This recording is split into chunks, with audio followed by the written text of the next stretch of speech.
Welcome everyone. Hail to my fellow Selvan citizens.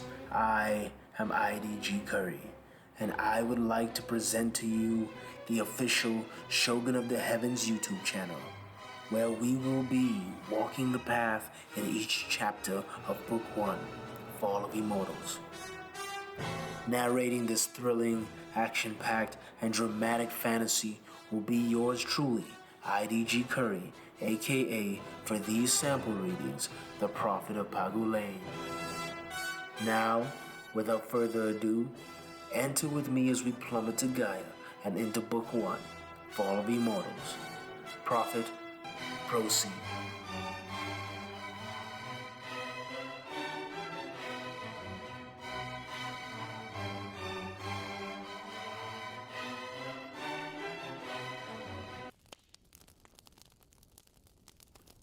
Chapter 7, A Late Night. The League of Pagulane had been gaining notoriety for their efficiency in battle and their consistent results of success. Lords and wardens made bids for their services, sometimes offering 20 times the reward for their allegiance or pledge. Zaldan would deny them all. We swear submission to none. We kneel to none. The better you pay us, the less likely we are to collect your bounty, Zaldan would say whenever a client would offer to buy his loyalty. There were several unfortunate officials who tried to use force, attempting to subjugate the League by employing ambushes or withholding payment. Prices were put on the heads of each legionnaire after so many of such officials were slain and their villas and outposts were left decimated. One noble in particular, Baron Silva, would experience this tragedy. The League of Pagulane had recently slain a group of hill trolls plaguing the Baron's territory and came to his fort to collect payment. It is a shame. Is there nothing I can offer you to pledge your service to me? Asked Baron Silva. As I have said, answered Zaldan. Well, then, I guess I will have to claim the bounty on your heads. The reward far outweighs your payment, which should be sufficient reparations for my wounded pride, said the Baron as the men surrounded the League, drawing their bows and pointing their spears. Baron Silva was confident in this strategy. If he could not benefit from their power, he would benefit from their reputation and bounty. War Marshal, asked Xemnas, requesting permission to attack. Leave none alive within the walls. Feast until your cravings are satiated. Our brother is drawing near. We must welcome him properly when he arrives, ordered Zaldan. The wealthy have no issue when you clear their territories of bandits, monsters, and wild beasts. Though, when one warden orders a contract on another, or this king orders a contract on his former ally, grudges are made. As Zaldan's power grew with each triumph, Xemnas closed in. Word had spread rapidly of the League's exploits as their reputation grew. Rumors describing the legionnaires became a trail as Xemnas followed them through the aftermath of each conflict left in Zaldan's wake. The corpses he passed in his pursuit to end the chaos were numerous, yet the bodies were becoming fresher. A sign that their game of chase is coming to an end, and one will dominate the other. Meanwhile, the Acolytes of Dawn had been divided across several hundred miles of fairy magic. Each of the two teams arrived at the beginning of their own trial, where their cohesion and determination will be challenged. After parting with Xemnas and the others, Amina and Zaraya arrived on Fernandi Filia, emerging from a cave near the shore of the home of the Amazons. Alcippe, daughter of Ares, was determined to remain a maiden in admiration of Athena. Halirotheus took her maidenhood by force, impregnating. As her father hunted Halirotheus down, Alcippe hid on an island from her attacker and the wrath of the sea. It was on this island, where Nandi Philia, that she gave birth to the Amazons.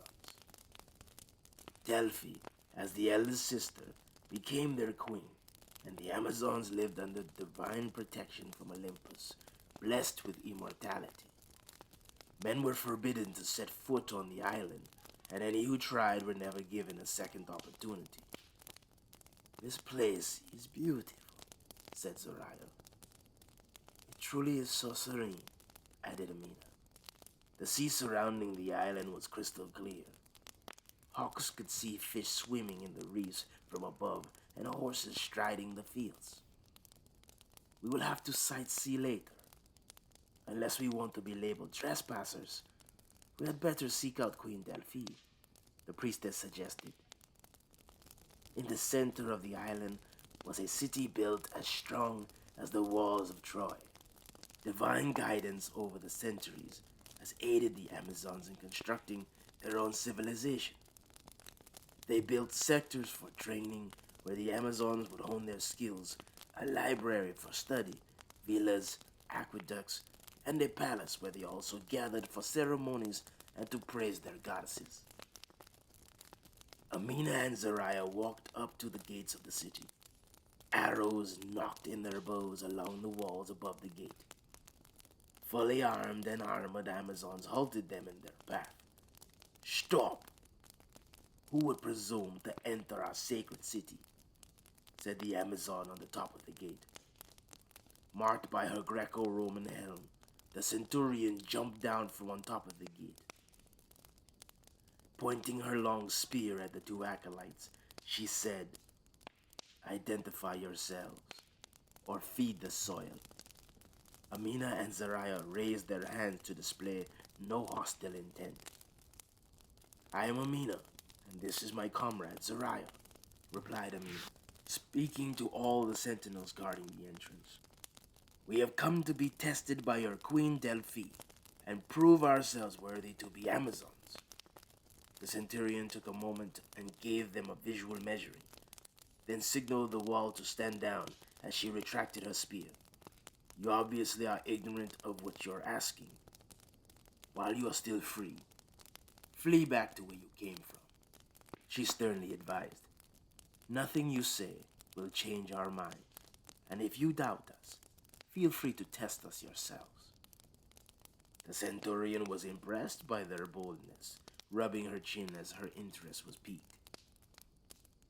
She inspected the two acolytes further, noticing their exotic armor and weapons. At the very least, these strange challenges might provide rare entertainment for the final trials. "Is aggression the nerve you want to agitate this moment, Amina?" Zoraya whispered. "Very well. Relinquish your weapons, and I will escort you to the palace," said the centurion. "However, brand this in your memory.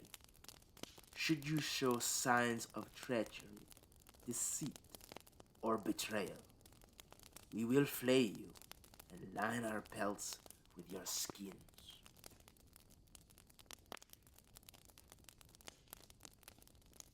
Shogun of the Heavens Book 1 is available on Amazon and Amazon Kindle or for order at your local Barnes & Noble's bookstore.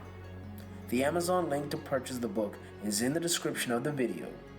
Behold, as we all dive into the world of myths and fiction. Book 2, The Throne Crusher, is still set to be released on December 9th, 2024. This installment changes the tempo of the story, allowing us to go deeper into popular role characters who will now step to the forefront of this epic tale.